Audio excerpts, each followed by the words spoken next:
بسم الله الرحمن الرحیم. السلام علیکم ورحمت الله وبرکاته. زه یم ستاسو ورور او تاسو ګورئ اکټیو ټي وي. نن مې ستاسو دپاره یوه بله زبردسته معلوماتي او ډېره خوندوره ویډیو راوړې ده. دا ویډیو تر اخره پورې وګورئ. په دې ویډیو کې به موږ دا خبره کوو چې کومه عقیده د جبریو ده. آیا تقدیر په اسلام کې شته که نشته؟ آیا دا لیکل شوي دي چې فلانی به دلته مري او فلانی به د فلاني د لاسه مري؟ دا لیکل رښتیا شوي دي که نه؟ د تقدیر مکمل تفصیل په دې ویډیو کې وګورئ چې آیا تقدیر شته او که نشته. مفتي صاحب وایي چې زه د پیر صاحب الرحمن مخکې هم خلاف وم، اوس هم خلاف یم، خو د هغه زر خبرې غلطې خو دا خبرې ټیک وه. نو هغه کومه خبره وه چې ټیک وه؟ راځئ چې په دې ویډیو کې وګورو، موږ سره اوسئ. اوس پاتې شوه بعضې خلک جبر د ځان دپاره بهانه جوړوي. یو چې بس د الله به داسې خوښونه، دا وایي خلک نه وایي. دا ګوره د جبر یو عقیده ده چې په دې خبره پوه وي. پخوا به دا خبره د پیرانو د تبلیغیانو په باره کې کوله، خو موږ خو د تبلیغیانو ملګري وو او د پیرانو خلاف وو او اوس هم یو. نو موږ به وایو چې وګوره خو ته جبر یې وایي. د پیرانو زر خبرې غلطې، خو دا یوه خبره یې غلطه نه وه. دا یې اوس هم ټیک ده. مسلمانان د جبر په عقیده کې خلکو ورننه ایستي دي. مړی وشو یو بس الله به لیکلې وه،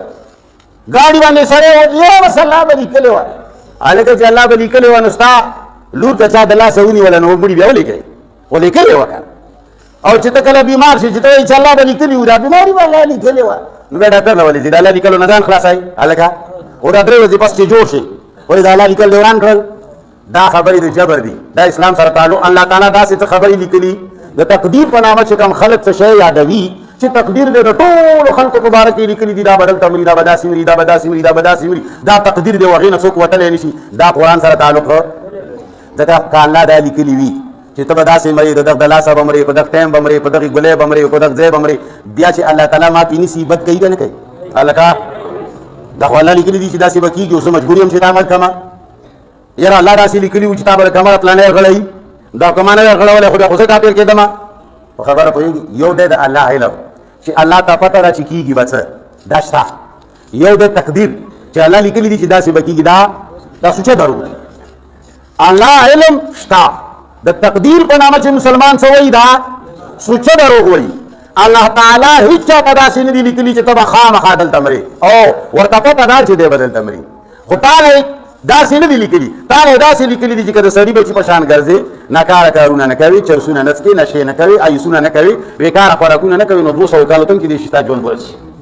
صحت به دې ټیټ. او که بیا دا ګند بپار دا نشې تماشې نو 500 کالو کې به ټپي کېږي. اوس الله ته دا پته ده چې زه دې پېژنم د کوم مسل بچی ته په نشو ځان څلوېښت پکې وجنم.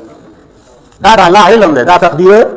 علم ځان ته شی دی، هغه په تا باندې زبردستي نه کوي. او دا قرآن وایي چې د مشرکانو طریقه ده. الله تعالی فرمایي سيقول الذين اشركوا لو شاء الله ما اشركنا ولا آباؤنا ولا حرمنا من شيء. الله فرمایي ډېر زر دی چې بېوقوف خلک مشرکان خلک به وایي چې که چېرې خوښه وی د الله نو موږ به شرک نه وی کړی، نه به مو پلارانو کړی وی او نه به مو څه شی حرام کړی وی. که د الله خوښه نه وی موږ به شرک نه. مطلب یې دا دی چې دا شرک موږ ته چا لیکلی وی او ته هم وایي چې الله لیکلی دی. نو بیا په تا او په مشرک کې څه فرق شته؟ جواب خو راکوه که نه؟ زه خو دې اوس پوهېږم ورباندې داسې نه چې په پټو سترګو د نه غواړم. مشرک وایي چې که د الله خوښه نه وی ما به شرک نه وی کړی، او تا ته ملا هم وایي چې دا ته څه کوې د الله لیکلي دي، د الله خوښه ده. هسې ته په ایمان وایې د مشرک خبره او د ستا د ملا خبره یوه نه ده. قرآن وایي که چېرې مشرکان وایي چې که چېرې خوښه وی د الله نو نه به موږ مشرکان وی، نه به مو پلارانو، نه به هم څه شی حرام کړی وی. الله جواب وکوي کذلک کذب الذین من قبلهم. دغه شان ګندګي، دغه شان غلطه عقیده، دغه شان تکذیب د دوی مشرانو هم کړی وو، هغو هم دغه وي چې الله لیکلي دي بس که نه. حتی ذاقوا بأسنا، وایي دقه ګډې وډې به یې ویلې چې وایي څکلو عذاب زمون. قل اوس ورته ووایه هل عندکم من علم، چې ته وایي چې دا هر څه الله لیکلي دي او د الله په خوښه او د هغه په مرضۍ دا کارونه کېږي. نو الله فرمایي هل عندکم من علم، شته تاسو سره څه دلیل؟ فتخرجوه لنا، چې موږ ته یې راوښایې. وښایې موږ ته په قرآن کې یو آیت خو وښایې چې الله تعالی دغسې کړي وي چې ته به خامخا که ښه خوراک کوې که بد کوې خامخا به 40 کې مرې، او که ښو ډاکټرانو له ورشې او که بدو له ته به خامخا مرې. نو که الله داسې لیکلي وي بیا خو چې ته ډاکټر له ځې دا الله سره زیاتی نه کوې. هلکه دا خو د الله خبره ته ماتول غواړې، لکه چې دا خو لکه الله سره ته مقابله کول غواړې. الله فرمایي ان تتبعون الا الظن، وی تاسو نه روان مگر اٹکل پس روانه و ان انتم الا تخرصون الله فرمایي چې دا اٹکل خبرې کوي نو دا یاد وساته چې دا کم خلک اراده او د اختیار نه ځان خلاصوي وایي چې موږ د الله طرف نه مجبور یو هر څه الله کوي نه هر څه انسان په خپله اراده او اختیار باندې کوي الله دله اراده او اختیار ورکړی دی او که موږ وایو چې هر څه الله کوي د دې معنی دا ده چې طاقت او استعداد په تا کې چا اچولی دی هغه تا له استعداد درکړی دی چې که ته زنا هم کوې بس ټیک ده زما خو درته خوښه نه ده نه مې تا ته لیکلې ده خو ما ته معلوم وي چې ته که څه یې کوې بی اوس یوه بله عقیده ده چې هغې هم انسان خلق دې جبر طرف ته راوستی دی واذا قیل لهم اتبعوا ما انزل الله وی کله چې د قوم ته وویلی شي چې راشه هغې خبرې ته چې کومې الله نازلې کړي وي قالو دوی وی بل نتبع ما الفینا آباءنا مننا مړه موږ خو هغه خبره منو چې کومه موږ ته پلار نیکه نه پاتې ده نو الله فرمایي دا اوس اراده او اختیار استعمالی نه ما ولا کړی دی هر ځای کې خو دوی دا دوکه کوله چې موږ سره اراده او اختیار شته نه هر څه الله کوي هغه راباندې کوي نو چې رایې وستم بوی تلم داسې راباندې وکړه باقاعده تبلیغیان چې لاټ شي راشي وایي الله راوستم وایي که نه وایي دا قد جبر عقیده ده یعنې په موږ کې اراده او اختیار نشته نو دې خبرې تردید سورې انعام 149 وکړه اوس د دغې خبرې تردید چې تا کې اراده او اختیار شته خو ته یې استعمالی نه ته وایي چې نه دي ما پلار نه که بس چې څه کړي دي موږ هغې نه ښه نه پوهېږو اولو کان آباؤهم لا یعقلون شیئا ولا یهتدون الله فرمایي اگر چې د دې پلار نیکه په هېڅ نه پوهېدل نه په هدایت باندې وو بیا چې دا کم خلق پلار نیکه پسې روان دي د دوی متعلق آخري خبره ده نن جمعې الله فرمایي چې دا کم خلق خپلو مشرانو پسې روان دي ملایانو پسې پیرانو پسې یاره امام بخاري صاحب فرمایلي امام الوسي صاحب فرمایلي امام ابو حنیفه صاحب فرمایلي یاره عبدالقادر جیلاني دا دي خو ټول مشران که نه خدایان خو پکې نشته نو چې خدای نه وي هغې ته قرآن آبا وایي پلار نیکه الله د دوی اتباع جایزه کړې نه ده نو الله فرمایي چې کم خلک د ملا غږ پسې روان دی د پیر او د مشر غږ پسې روان دی پلار نیکه پسې روان دی وایي د دې مثال داسې دی لکه ګډې او چیلی چې دا ګډې او چیلی کم خلک سره وي د دې غوبا چې دی که نه هغه د څه شي نه خبره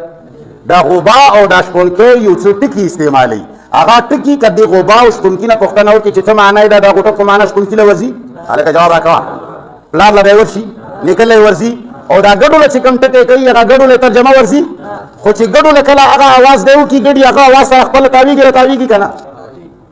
دا اوازونه وي د پلار نیکه نه دوی ته پاتې دي پلار نیکه ته پلار نیکه نه پلار نیکه ته پلار نیکه نه هغو ته هغو نه نو الله فرمایي مثل الذین کفروا مثال د هغو کسانو چې کافران دي قرآن ته غوږ نږدي او پلار نیکه د ملایانو او د شیخانو او د بزرګانو خبرې پسې روان دي کمثل الذي په شان د مثال د هغه چا دی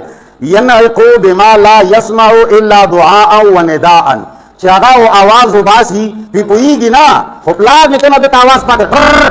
اوس د ټر څه اواز دی هلکه ګډې ته خلک ټر وایي که نه وایي جواب راکړه که اوس ټر څه ته وایي صیغه ده د انګریزۍ ټکی دی د پښتو ټکی دی معنا یې شته ټر ګډو بوټ بابا داسې څه ټکی غونې به وکړو زړګیا اورېدلي دي که نه بیا داسې چې شروع لکه یو هغې باندې دي څه پوه الله فرمایي دا دقسې ګډې بیزي دي او دا دقسې ښه شپونکیان دي په دوی په دې نه دي پوه چې د امام صاحب دا خبره د څه شي کړې ده خو بس هغې سره عادت دي هغې سره تاویږي دا قرآن ناشنا مثال ورکړی کمثل الذي ينعق بما لا يسمع الا دعاء و نداء سوا د ټرو د پر اواز نه نور څه شي پوهېږي نه خو بس پلار نیکه نه ورته یو اواز پاتې دی اوس که ته دې شپونکي ته ووایې چې هلکه دا ته دا غواګانو ته چې وایي غواګانو ته لکه تاسو څه شی وایي مونږ طرف ته چې غواګانې چړي دي ووهه اوشه داسې که ته اوس دته وایي اوشه څه معنی ده اوشه د څه شي نه جوړ دی دا کومه ژبه ده شته پته او بس د زده کړی پلار نه نیکه اوشه چرګې ته خلک شي وایي کړی کشې وکړې هسې ته په ایمان اوس کشې وکړې څه معنی لري سپي ته خلک وایي کورې ته معنی یې شته خو دا بس یو ټکی دی لکه څنګه چې سپی پرې نه پوهېږي خو دومره پوهېږي چې ما ته یې کورې ووایي